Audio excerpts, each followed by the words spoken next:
Shri PS Sanjeev, ഇന്ന് കണ്ണൂർ സർവകലാശാലയിൽ സംഭവിച്ചത് എന്താണ് ആ പരിപാടി റദ്ദാക്കണമെന്നാവശ്യപ്പെട്ടുകൊണ്ട് നിങ്ങൾക്ക് നൽകിയ നിർദ്ദേശം? അതിൻ്റെ ചട്ടപ്രകാരം നടപടികൾ നീക്കിയില്ല എന്നുള്ളതാണ്.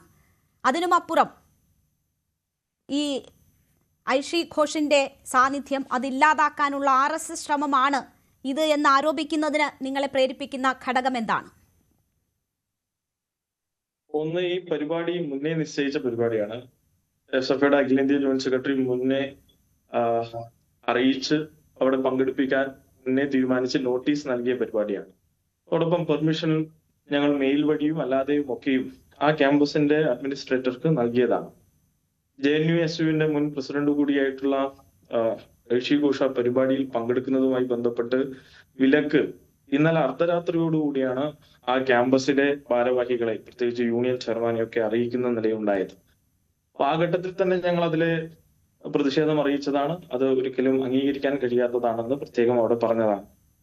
അതിന് കാരണമായി പ്രത്യേകിച്ച് VC നൽകിയ എക്സ്പ്ലനേഷൻ, ഞങ്ങൾ പലരും അവരെ ബന്ധപ്പെടുമ്പോൾ, സർവകലാശാല യൂണിയൻ ഭാരവാഹികളൊക്കെ ബന്ധപ്പെടുമ്പോൾ VC നൽകിയ എക്സ്പ്ലനേഷൻ, ഡൽഹിയിലെ ജന്തർ മന്തർ സമരത്തിൽ ട്രയൽ നേരിട്ടുകൊണ്ടിരിക്കുന്ന അല്ലെങ്കിൽ കേസൊക്കെ നേരിട്ടുകൊണ്ടിരിക്കുന്ന ഒരാളെ കണ്ണൂർ സർവകലാശാലയിൽ കൊണ്ടുവരുന്നതിനോട് ഞങ്ങൾക്ക് വിയോജിപ്പുണ്ട്. PMOയുടെ ഓഫീസ് എന്ന് വരെ വിളിയുണ്ട് എന്നാണ് അദ്ദേഹം പറഞ്ഞത്. വിളി വന്നിട്ടുണ്ടോ ഇല്ലയോ എന്നൊക്കെ അദ്ദേഹം തന്നെ ക്ലാരിഫൈ ചെയ്യേണ്ടതാണ്. അദ്ദേഹം ഞങ്ങളുടെ പ്രതിനിധികളോട് പറഞ്ഞത് ഇങ്ങനെയാണ്. അപ്പൊ ഇത് കേട്ടാണ് ഈ നാട്ടിലെ KSU, കോൺഗ്രസും അതിന്റെ മന്ത്രിയും ഒക്കെ ഞങ്ങളോട് കൃത്യമായി നിങ്ങൾ പെർമിഷൻ എടുത്താൽ മതിയായിരുന്നു എന്ന് പറയുന്നത്. നോക്കൂ, ഇന്ന് കോൺഗ്രസിനും അതിന്റെ മന്ത്രിക്കും ഇവിടെ ഇരിക്കുന്ന ആൻ സബാസിന് ഉൾപ്പെടെയുള്ള ആളുകൾക്കൊക്കെ വിശ്വാസം സംഘപരിവാറിനെയാണ്. അവർ പറയുന്ന കാര്യങ്ങളാണ്. അവരുടെ കാര്യങ്ങൾ കൃത്യമായി സർവകലാശാലയിൽ നടപ്പിലാക്കി കൊടുക്കുന്ന ഇത്തരം VCമാരാണ്. അത് കണ്ണൂരിൽ മാത്രമല്ല. ഇപ്പൊ സേവ് യൂണിവേഴ്സിറ്റി ഫോറത്തിന്റെ ഒരു പ്രതിനിധി ഇവിടെ ഉണ്ടല്ലോ. അദ്ദേഹത്തിന്റെ മറ്റൊരു അനുചരൻ ഇന്നിപ്പോ കേരള സർവകലാശാലയുടെ സിൻഡിക്കേറ്റിൽ ഇരിക്കുന്നുണ്ട്, RS ശശികുമാർ. അദ്ദേഹം ഉൾപ്പെടെ ഇന്ന് നടത്തിക്കൊണ്ടിരിക്കുന്നത് സംഘപരിവാറിന്റെ കുഴലൂത്താണ്. ഇപ്പൊ കേരള സർവകലാശാലയിൽ സമാനമായ പ്രശ്നങ്ങൾ വിദ്യാർത്ഥികൾ നേരിടുകയാണ്. അവിടെ കോൺഗ്രസിന്റെ വിദ്യാർത്ഥി സംഘടന ഇല്ല. MG സർവകലാശാലയിൽ സമാനമായി വിദ്യാർത്ഥികൾ പ്രശ്നം നേരിടുകയാണ്. അവിടെ KSUവിലെ MSF ഇല്ല. അവിടെയും SFI സമര രംഗത്താണ്. അവിടെ VCയും SFIയും തമ്മിലാണ് പ്രശ്നം. ഇപ്പോ കാലടി സംസ്കൃത സർവകലാശാലയിൽ 28 ദിവസമായി SFI സമരത്തിലാണ്. ഈ സമരം SFIയുടെ വ്യക്തിപരമായ കാര്യമാണ്. അതാണ് രണ്ടാമത്തെ ഒരു വിഷയം. എന്താ വിഷയം? PhD വിദ്യാർത്ഥികൾ തൊട്ട് ഡിഗ്രി വിദ്യാർത്ഥികൾ തൊട്ട് എല്ലാ വിദ്യാർത്ഥികളെയും ബാധിക്കുന്നതും 10 ക്യാമ്പസുകളിൽ അധ്യാപകരില്ല എന്ന നിലയിൽ ആ സർവകലാശാല തന്നെ പൂട്ടിപ്പോകുന്ന സ്ഥിതിയിലേക്ക് കാര്യങ്ങൾ മാറുമ്പോൾ അവിടുത്തെ വിദ്യാർത്ഥികൾ സമരം ചെയ്യുമ്പോൾ ആ സമരത്തെ അടിച്ചമർത്താൻ വേണ്ടി ഇന്നിപ്പോ പോലീസിനെ ഇറക്കി. ഇന്ന് ആ മണ്ഡലത്തിലെ തന്നെ MLA ആയ മന്ത്രി 28 ദിവസങ്ങൾക്ക് ശേഷം വാതുറന്നു SFIക്കെതിരെ സംസാരിക്കാൻ വേണ്ടി മാത്രം. എന്നാൽ ആ വിഷയം ഇതുവരെ അദ്ദേഹം അഡ്രസ് ചെയ്തിട്ടില്ല, VC അഡ്രസ് ചെയ്തിട്ടില്ല. ഇന്ന് കൊല്ലത്ത് ഒരു പരബ്രഹ്മ നഴ്സിംഗ് കോളേജിൽ ഒരു വിദ്യാർത്ഥി ആത്മഹത്യ ചെയ്തു. അവിടെ മാർച്ച് നടത്തിയത് SFI മാത്രമാണ്. തിരുവനന്തപുരത്ത് ഒരു വിദ്യാർത്ഥി, കന്യാകുമാരിയിൽ പഠിക്കുന്ന വിദ്യാർത്ഥി, ആ ബിൽഡിങ്ങിന്റെ മുകളിൽ നിന്ന് ചാടി മരിച്ചു. അവിടുത്തെ അഡ്മിനിസ്ട്രേഷന്റെ പ്രശ്നവുമായി ബന്ധപ്പെട്ട് അവിടെയും SFI ആണ് മാർച്ച് നടത്തിയത്. തീർച്ചയായും ഇങ്ങനെയുള്ള വിഷയങ്ങൾ ഉണ്ടാകുമ്പോൾ അതിലിടപെടുക എന്നതാണല്ലോ ഒരു വിദ്യാർത്ഥി പ്രസ്ഥാനത്തിന്റെ കടമ. അതിലിടപെടുക, അതിനുവേണ്ടി വിദ്യാർത്ഥി അവകാശങ്ങൾക്ക് വേണ്ടി ശബ്ദമുയർത്തുക എന്നതാണ്. സഞ്ജീവ്, ഞാൻ ഒരൊറ്റ കാര്യം ചോദിച്ചോട്ടെ. ഇവിടെ ഇപ്പോ കണ്ണൂരിൽ നടക്കുന്ന പരിപാടി, അതിൽ ഐഷി ഘോഷിന്റെ സാന്നിധ്യം ചൂണ്ടിക്കാട്ടി ഇങ്ങനെയുള്ള റീസൺസ് പറഞ്ഞ് അത് മുടക്കാനുള്ള ശ്രമം നടന്നു. നിങ്ങൾ അവിടെ അതിശക്തമായി പ്രതിഷേധിച്ചു. ആ പരിപാടി VCയെയും യൂണിവേഴ്സിറ്റിയെയും ഒക്കെ അധികൃതരെയും വെല്ലുവിളിച്ച് അവിടെ നടത്തി. പക്ഷേ അതേ സമയം തന്നെ നിങ്ങൾ സൂചിപ്പിച്ച ഈ കാലടിയിലേക്ക് വന്നാൽ അവിടെ ജനാധിപത്യ രീതിയിലാണോ പ്രതിഷേധം നടന്നത് എന്നൊരു ചോദ്യം ഉയരുന്നുണ്ട്. ഇതേ ദിവസം തന്നെ അതും ചർച്ച ചെയ്യേണ്ടി വരികയാണല്ലോ. അവിടെ നടന്ന പ്രതിഷേധത്തിന്റെ രൂപം എന്തായിരുന്നു? പ്രാകൃതമായിരുന്നു ആ പ്രതിഷേധം, അപരിഷ്കൃതമായ രീതിയിൽ നടന്ന പ്രതിഷേധമാണ്. അതിന് പിന്നാലെ അവിടെ ഉണ്ടായിട്ടുള്ള പരാതി എന്താണ്? ദേഹോപദ്രവം ഏൽപ്പിച്ചു, മുടിയിൽ പിടിച്ച് വൈസ് ചാൻസലറെ വലിച്ചിഴച്ചു, ആ രീതിയിൽ ദേഹോപദ്രവം ഏൽപ്പിച്ചു, വലിയ രീതിയിലുള്ള ശാരീരിക മർദ്ദനം ഏൽക്കേണ്ടി വന്നു എന്നതാണ് പറയുന്നത്. അതിനാണ് അവിടെ അറസ്റ്റ് നടക്കുന്നത്. ഒരു ഭാഗത്ത് നിങ്ങൾ അവകാശങ്ങൾക്ക് വേണ്ടി പോരാടുമ്പോൾ തന്നെ മറുഭാഗത്ത് ഇങ്ങനെ ഒരു സംഭവം കൂടി ഉണ്ടാകുന്നുണ്ട്. ഇത് ഏതെങ്കിലും തരത്തിൽ ന്യായീകരിക്കാൻ പറ്റുന്നതാണോ? അത് കള്ളമാണ്. ന്യായീകരിക്കൊന്നും വേണ്ട, നേരെ കള്ളമാണ്. ബാക്കി എല്ലാവർക്കും പറയാനുണ്ടാവുക ഇത് മാത്രമായിരിക്കും, മറ്റൊന്നും ആയിരിക്കില്ല. അതിലേക്ക് തന്നെയാണ് ഞാൻ പറയുന്നത്. നിങ്ങൾ ചോദിച്ചതുകൊണ്ട് അത് വളരെ എളുപ്പമായി. 2 FIR ആണ് ഈ വിഷയത്തിൽ നിങ്ങൾ പറഞ്ഞ സിസ തോമസിന്റെ വിഷയത്തിൽ ചാർജ് ചെയ്തിരിക്കുന്നത്. ഒന്ന് 13-ാം തീയതി, മറ്റൊന്ന് 16-ാം തീയതി. 13-ാം തീയതി ചാർജ് ചെയ്തിരിക്കുന്നത് 14 പേർക്കെതിരെയാണ്, SFI പ്രവർത്തകർക്കെതിരെ. കേസ് ഇങ്ങനെയായിരുന്നു: സിൻഡിക്കേറ്റ് മെമ്പർമാർ സിൻഡിക്കേറ്റ് യോഗം നടക്കുകയും അതിൽ നിന്ന് ഇറങ്ങി വന്ന VC-യെ മാർഗതടസ്സം സൃഷ്ടിച്ചുകൊണ്ട് 60ഓളം വരുന്ന SFI പ്രവർത്തകർ മുദ്രാവാക്യം വിളിച്ചു. പോലീസിന്റെ കൃത്യനിർവഹണം തടഞ്ഞു. അവിടുത്തെ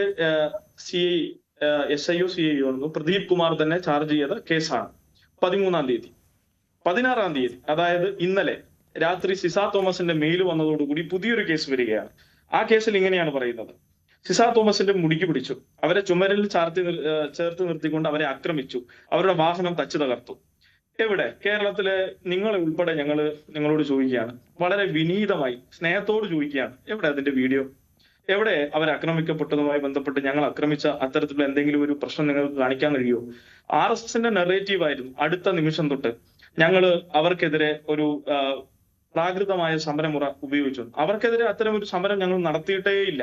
അവിടെ ഡ്രാമ ഡിപ്പാർട്ട്മെന്റ് ഉണ്ട്, പ്രത്യേകിച്ച് ഈ തിയേറ്റർ ആർട്ടിസ്റ്റുകൾ ഉള്ളൊരു സർവകലാശാല കൂടിയാണ്. ആ സർവകലാശാലയിൽ സ്പോട്ട് ലൈറ്റുകൾ കഴിഞ്ഞ 2 വർഷമായിട്ട് പ്രവർത്തിക്കുന്നില്ല. അപ്പൊ അതിന് പ്രതീകാത്മകമായി അവർ സമരം ചെയ്തു. ആ പ്രതീകാത്മക സമരത്തെ നമുക്ക് വേണമെങ്കിൽ ഡിബേറ്റബിൾ ആണ്. അത് വേണമോ വേണ്ടിയോ എന്ന് ചോദിച്ചാൽ ഞങ്ങളെ സംബന്ധിച്ചിടത്തോളം അത് ഒഴിവാക്കാൻ എന്ന അഭിപ്രായമേ ഞാൻ പറയും. പക്ഷെ അത് സിസ തോമസിന്റെ ശവസംസ്കാര ചടങ്ങ് പ്രതീകാത്മകമായി നടത്തി എന്നൊക്കെ പറഞ്ഞാൽ അതൊക്കെ കടന്നു കൈയല്ലേ. അങ്ങനെയൊന്നും അവിടെ നടത്തിയിട്ടില്ലെന്ന് മാത്രമല്ല, അങ്ങനെ ഒരു കാര്യം ഞങ്ങൾ എവിടെയും പറഞ്ഞിട്ടില്ല. അത് നിങ്ങളുടെയൊക്കെ സൃഷ്ടിയാണ്. ശരി, അതിലേക്കാണ് നിങ്ങൾ ഫോക്കസ് ചെയ്യുന്നതെങ്കിൽ ഈ പറഞ്ഞ സിസ തോമസ് പറഞ്ഞിട്ടുള്ള പരാതി 13-ാം തീയതി എന്തുകൊണ്ട് ഈ പരാതി വന്നില്ല? എന്തുകൊണ്ട് ആ കേസ് വന്നില്ല? 16-ാം തീയതിയാണല്ലോ. 2 FIR ഞാൻ വേണമെങ്കിൽ നിങ്ങൾക്ക് അയച്ചുതരാം.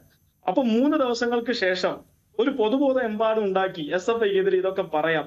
ആരാ പറഞ്ഞത്? ഏറ്റവും ആദ്യം പറഞ്ഞത് VC-ക്ക് ശേഷം കേരളത്തിലെ മുഴുവൻ VC-മാർ, പിന്നെ ഗവർണർ, പിന്നെ ആരാ പറയുന്നത്? ഉന്നത വിദ്യാഭ്യാസ മന്ത്രി. അതിനുശേഷം ആരാ പറയുന്നത്? ആഭ്യന്തര മന്ത്രി. അപ്പൊ ഇത് ആരുടെ നിലപാടാണ്? ആരുടെ നറേറ്റീവുകളാണ് നിങ്ങൾ ഈ കേരളത്തിൽ ഇന്ന് ചെലവാക്കിക്കൊണ്ടിരിക്കുന്നത്?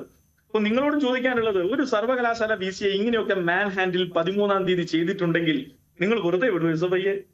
അപ്പൊ നിങ്ങൾക്കും അറിയാം. അപ്പൊ നിങ്ങളുടെ ചോദ്യമൊക്കെ കൊള്ളാം, പക്ഷെ ആ ചോദ്യം തൽക്കാലം ഇങ്ങോട്ട് വേണ്ട. ഞങ്ങൾ ആ വിഷയവുമായി ബന്ധപ്പെട്ട് യാതൊരുവിധ പങ്കും ഞങ്ങൾക്കില്ല എന്ന് മാത്രമല്ല, നല്ല കള്ളമാണ്, നല്ല പ്രൊപ്പഗണ്ടയാണ് ഞങ്ങൾക്കെതിരെ അതുമായി ബന്ധപ്പെട്ട് നടത്തിയിരിക്കുന്നത്. ഞങ്ങൾ വിദ്യാർത്ഥികളുടെ വിഷയത്തിൽ സമരമാണ് ഉന്നയിച്ചത്.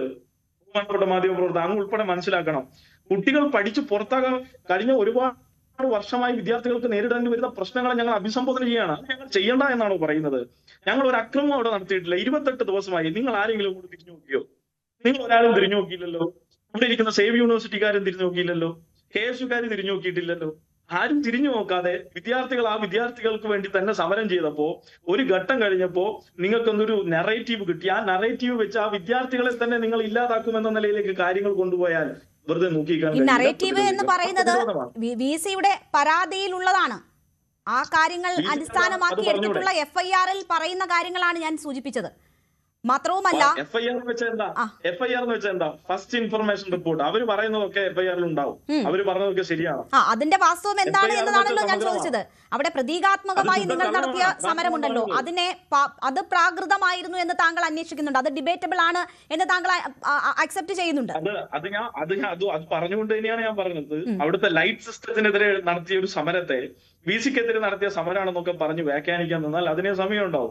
24 ദിവസം നിങ്ങൾ അതിനെ അഭിസംബോധന ചെയ്യാതിരിക്കുകയും 24-ാം ദിവസം കടന്നു വന്നിട്ട് ആ സമരം മൊത്തം ഇങ്ങനെയാണെന്ന് പറയുന്നതിലല്ല കാര്യം. യഥാർത്ഥത്തിൽ ആ വിഷയത്തെ ഒരിക്കൽ പോലും ഇവരാരും അഭിസംബോധന ചെയ്യില്ല. ഞാൻ ചോദിക്കുന്നത്, കുട്ടികൾക്ക് അവരെ പഠിപ്പിക്കാൻ അധ്യാപകർ സർവകലാശാലയിൽ വേണ്ടേ? ആ അധ്യാപകരെ വേണമെന്ന് പറഞ്ഞിട്ടാണ് സമരം. ഫെലോഷിപ്പ് കിട്ടണമെന്ന് ആവശ്യപ്പെട്ടാണ് സമരം. PhD തീസിസ് ഒപ്പിട്ട് നൽകാത്ത VC-യുടെ തെറ്റായ നിലപാടിനെതിരെയാണ് സമരം. 3 മാസമായി അങ്ങോട്ട് തിരിഞ്ഞു നോക്കാത്ത സിസ തോമസിനെതിരെയാണ് സമരം. ആ സിസ തോമസ് സ്വാഭാവികമായിട്ടും SFIയുടെ സമരം ശരിയെന്ന് പറഞ്ഞു വരുമോ? ബഹുമാനപ്പെട്ട മാധ്യമ പ്രവർത്തകർ നിങ്ങൾക്കൊന്ന് മനസ്സിലാക്കും. അവർക്കെതിരെ തന്നെ സമരം നടത്തുമ്പോൾ അവരെങ്ങനെയെങ്കിലും അത് പൊളിക്കാനല്ലേ നോക്കൂ. അപ്പൊ ഞങ്ങൾ മാത്രമാകുന്നു ആ വിദ്യാർത്ഥികൾക്ക് വേണ്ടി മുന്നിൽ നിൽക്കാൻ, മറ്റാരും ഉണ്ടാവുന്നില്ല. ശരി. അപ്പൊ സ്വാഭാവികമായിട്ടും ഞങ്ങളുടെ ക്രെഡിബിലിറ്റി അവിടെ ഇല്ലാതാക്കണം. SFIയോട് ചരിത്രപരമായി ശത്രുതയുള്ള ആളുകളാണ് ഈ പറഞ്ഞ സിസ തോമസ് ഉൾപ്പെടെയുള്ള VC-മാർ. നോക്കൂ, മോഹൻ കുന്നുമൽ, മോഹൻ ഭാഗവതിന്റെ ശിഷ്യനായി ഇന്ന് പരിശീലിച്ചുകൊണ്ടിരിക്കുന്ന ആളാണ്. ഇവിടെ ഇരിക്കുന്ന ബഹുമാനപ്പെട്ട ഷാജർ ഖാനോട് എന്താ അദ്ദേഹത്തിന്റെ നിലപാട്? ഈ പറഞ്ഞ വിഷയത്തിൽ മിണ്ടിയത് കണ്ടില്ലല്ലോ. എന്താ ആൻ സെബാസ്റ്റ്യന്റെ പ്രസ്ഥാനത്തിന്റെ നിലപാട്? ഇല്ല, മിണ്ടിയത് നമുക്ക് കണ്ടില്ലല്ലോ. അതിലേക്ക് വരാം. മോഹൻ കുന്നുമലിന്റെ വിഷയത്തിലേക്ക് നമുക്ക് വരാം. ആൻ സെബാസ്റ്റ്യൻ, കൂടുതൽ വാർത്തകൾക്ക് news 18 Keralam YouTube channel subscribe ചെയ്യുക.